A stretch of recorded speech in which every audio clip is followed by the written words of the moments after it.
Hello guys, मेरा नाम है ऋषिकेश और ऋषिज रिव्यू के नए वीडियो में आप सबका स्वागत है। तो गाइस, क्या कभी आपने राउटर खरीदते वक्त ये देखा है कि जिन राउटर्स को ज्यादा एंटेनास होते हैं उनकी कीमत जो है वो बहुत ज्यादा होती है। ऑब्वियसली गाइस, एक्सपेंसिव राउटर अगर आप लेते हैं तो आपको उसमें ज्यादा फीचर्स भी मिलते हैं, लेकिन गाइस सच में एंटेनास से कुछ फर्क पड़ता है या सिर्फ एंटेनास जो है वो सिर्फ दिखावे के लिए है या कंपनीज आपको जो है बेवकूफ बना रही है। आज के वीडियो में हम इसी बारे में बात करने वाले हैं। मैं चाहूंगा कि आप ये वीडियो जो है वो पूरा देखें। So guys, without wasting any time, let's get started with the video. तो गाइज, जैसे कि हम सब जानते हैं कि रियल वर्ल्ड में लोगों को बेवकूफ बनाने के लिए बहुत सारे स्कैमर्स लोग जो है वो ऐसे मैसेजेस भेजते हैं कि आप 5 करोड़ रुपए जीत गए हैं और पैसे पाने के लिए बैंक अकाउंट नंबर भेज दीजिए। तो गाइज, टेक वर्ल्ड में भी ऐसे बहुत सारे मैन्युफैक्चरर्स है जो ऐसी चीजें करते हैं। और गाइज, इसी तरह से टेक वर्ल्ड में भी मैन्युफैक्चरर्स जो है वो कंज्यूमर्स को बेवकूफ बनाने की कोशिश करते रहते हैं और इसके लिए नए नए तरीके ढूंढते रहते हैं। ऐसे कामों में हमारे वाईफाई इक्विपमेंट्स का नंबर जो है वो काफी ऊपर लिया जाता है, क्योंकि गाइज इन डिवाइसेस के बारे में ना लोगों को ज्यादा मालूम नहीं होता है, ज्यादा नॉलेज नहीं होता है। और इसी वजह से गाइज कुछ कंपनीज जो है वो अपने डिवाइसेस में ज्यादा एंटेनास लगा के ये क्लेम करते हैं कि उनकी जो रेंज है वो बहुत ज्यादा है। गाइज, मैं अभी आपको एक चीज क्लियर कर देना चाहता हूँ कि कोई भी राउटर जो है उसकी रेंज बहुत ज्यादा नहीं हो सकती। इसका रीजन क्या है मैं अगले वीडियो में बता दूंगा, तो अगर आप जानना चाहते हैं तो चैनल को सब्सक्राइब कर दीजिएगा। तो गाइज, कंपनीज जो है वो अपने राउटर्स और एक्सेस पॉइंट्स को बहुत ज्यादा पावरफुल दिखाने की कोशिश करते हैं, लेकिन गाइज रियलिटी में ये डिवाइसेस इतने ज्यादा पावरफुल नहीं होते हैं। और गाइज, ऐसा करने के लिए इन कंपनीज ने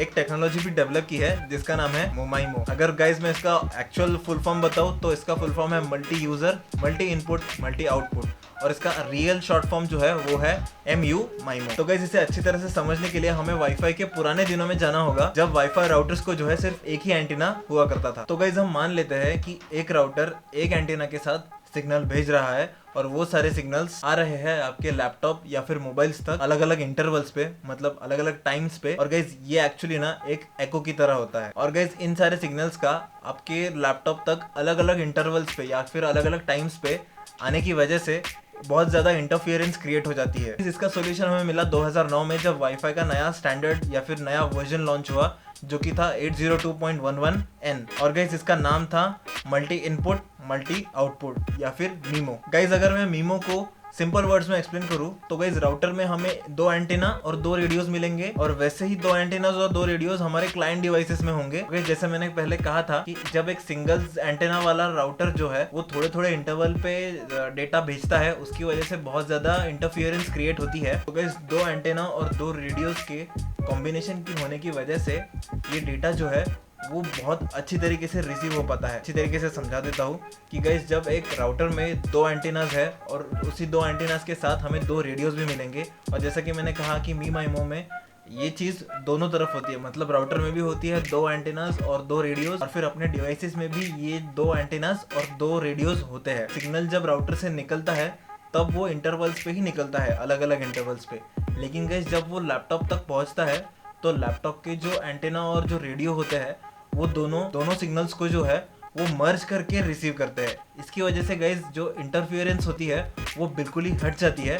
और गाइज, ये सॉल्यूशन जो है वो बहुत ज़्यादा अच्छी तरीके से काम करने लगा था। और गाइज, इसी सॉल्यूशन की वजह से, जैसा मैंने कहा कि इंटरफियरेंस जो है वो काफ़ी ज़्यादा कम हो गई। इसकी वजह से गाइज सिग्नल स्ट्रेंथ जो है वो बहुत ज़्यादा बढ़ गई और फास्ट भी हो गया स्पीड इंटरनेट का। और गाइज, इस टेक्निक को आम लोगों को समझने के लिए नाम दिया गया मैक्सिमल रेडियो कंबाइनिंग या फिर MRC। और गाइस, अलग अलग एंटेनास लगाने का मतलब ये भी होता है कि जो राउटर है वो अलग अलग डेटा भेज सकता है डिवाइसेस को, ताकि जो डेटा है वो बहुत जल्दी पहुंच सके। और गाइस, इस टेक्निक का नाम है स्पाइरल मल्टीप्लेक्स। तो गाइस, 2 एंटेनास होने की वजह से आप दोनों में से कोई भी एक टेक्नोलॉजी उन एंटेनास पे चला सकते हो, मतलब उस राउटर पे आप चला सकते हो।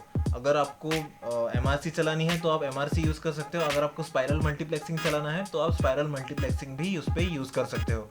वो कम्प्लीटली डिपेंड करता है कि आपको रेंज ज़्यादा चाहिए या फिर आपको स्पीड ज़्यादा चाहिए। तो गाइस, अगर आपके पास 3 एंटेना वाला राउटर होगा तो गाइस आप 2 एंटेनास पे जो है वो MRC यूज़ कर सकते हैं और एक एंटेना पे हम स्पाइरल मल्टीप्लेक्सिंग यूज़ कर सकते हैं, जैसे भी आपकी ज़रूरत हो। गाइस, इस टेक्नोलॉजी को इम्प्लीमेंट करने के बाद सब कुछ काफ़ी अच्छी तरीके से चल रहा था, लोगों को ज़्यादा स्पीड्स भी मिल रही थी और ज़्यादा रेंज भी मिल रही थी। लेकिन गाइस, फिर किसी ने सोचा कि अगर हम राउटर में ज़्यादा एंटेनास लगा दें तो एट ए टाइम ज़्यादा डेटा डिवाइसेस तक पहुँचाया जा सकता है। और गाइस, तभी जन्म हुआ multi user multi input multi output यानी MU MIMO का। लेकिन गाइज बहुत बड़ी प्रॉब्लम ये आ रही थी कि MU MIMO जिस हिसाब से काम करना चाहिए था उस हिसाब से काम नहीं कर रहा था। तो गाइज MU MIMO को बेसिकली इसीलिए बनाया गया था ताकि वो बहुत सारे डिवाइसेस को अलग अलग data at the same time भेज सके। और गाइज थियोरेटिकली ये काफी ज्यादा फास्ट भी लगता था। मतलब गाइज अगर आप सारे डिवाइसेस को एक ही साथ डेटा सेंड करोगे तो ऑब्वियस सी बात है कि टाइम जो है वो सबका बचेगा कंपेयर टू हर डिवाइस को सेपरेटली एक एक करके डेटा भेजने। तो गाइज यही थियरी थी मल्टी यूजर माइमो के पीछे। अलग अलग टाइप के डेटा को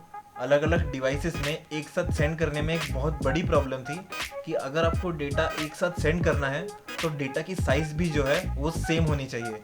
लेकिन गाइज ये ऐसा बहुत ही ज्यादा रेयरली होता था। यही सबसे बड़ी प्रॉब्लम थी मल्टी यूजर माइमो, क्योंकि आपके नेटवर्क के जो डिवाइसेस है वो काफी ज्यादा अलग अलग टाइप का डेटा मांगते हैं एट द सेम टाइम। इसका मतलब गाइज किसी एक डिवाइस को डेटा जो है वो काफी ज्यादा लेट मिलेगा और किसी दूसरे डिवाइस को डेटा जो है वो बहुत जल्दी मिलेगा, बावजूद इसके कि सारा डेटा राउटर से एक ही टाइम पे सेंड किया गया। इसी डिले की वजह से इस टेक्नोलॉजी से कोई भी फायदा नहीं हो रहा। इसके ऊपर से गाइज राउटर को जो है वो सारे डेटा को एक परफेक्ट टाइम पे ही सेंड करना होता है और इसी की वजह से राउटर पे भी बहुत ज़्यादा लोड बढ़ जाता है और इसकी वजह से आपके सिस्टम में जो है वो लैग क्रिएट होता है और उससे लेटेंसी भी बहुत ज़्यादा बढ़ जाती है। और इसे ऑल्दो टाइम सेविंग के लिए बनाया गया था, लेकिन गाइस इसमें कोई भी टाइम सेविंग नहीं हो रही थी, उल्टा टाइम वेस्ट बहुत ज़्यादा हो रहा था। बेसिकली MU MIMO जो टेक्नोलॉजी है वो चलती तो है, लेकिन गाइस इस टेक्नोलॉजी का अभी तक कोई प्रैक्टिकल यूजेज नहीं है। और गाइस एक और बात है कि जो भी क्लाइंट डिवाइसेस है जैसे कि आपके लैपटॉप्स हो गए या फिर आपके फ़ोन्स हो गए, ये भी MU MIMO सपोर्ट नहीं करते हैं।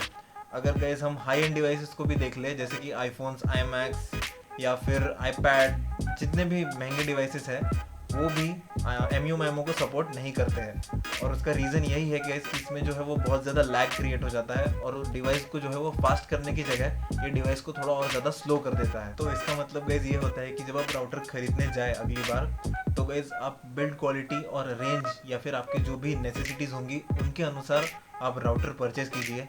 सिर्फ ये मत देखिए कि उस राउटर में ज़्यादा एंटेनाज है तो उसका जो रेंज या फिर स्पीड होगा वो ज़्यादा होगा, ऐसा ज़रूरी नहीं होता है। हाँ, लेकिन अगर आपके पास ज़्यादा पैसे है तो आप डेफिनेटली 4 एंटेना वाला या उससे ज़्यादा एंटेना वाला राउटर खरीद सकते हैं, क्योंकि गाइस वो दिखने में बहुत ज़्यादा अच्छे होते हैं, लेकिन स्पीड जो है वो आपको 2 या 3 एंटेना वाले राउटर की ही आपको देंगे। So guys that's it for the video. अगर गाइस आपको ये वीडियो अच्छा लगा, इन्फॉर्मेटिव लगा तो गाइस इस चैनल को सब्सक्राइब कीजिए, वीडियो को लाइक कर दीजिए और गाइस शेयर भी कर दीजिएगा। तो गाइस मैं आपसे मिलूंगा किसी अगले वीडियो में। जय हिंद।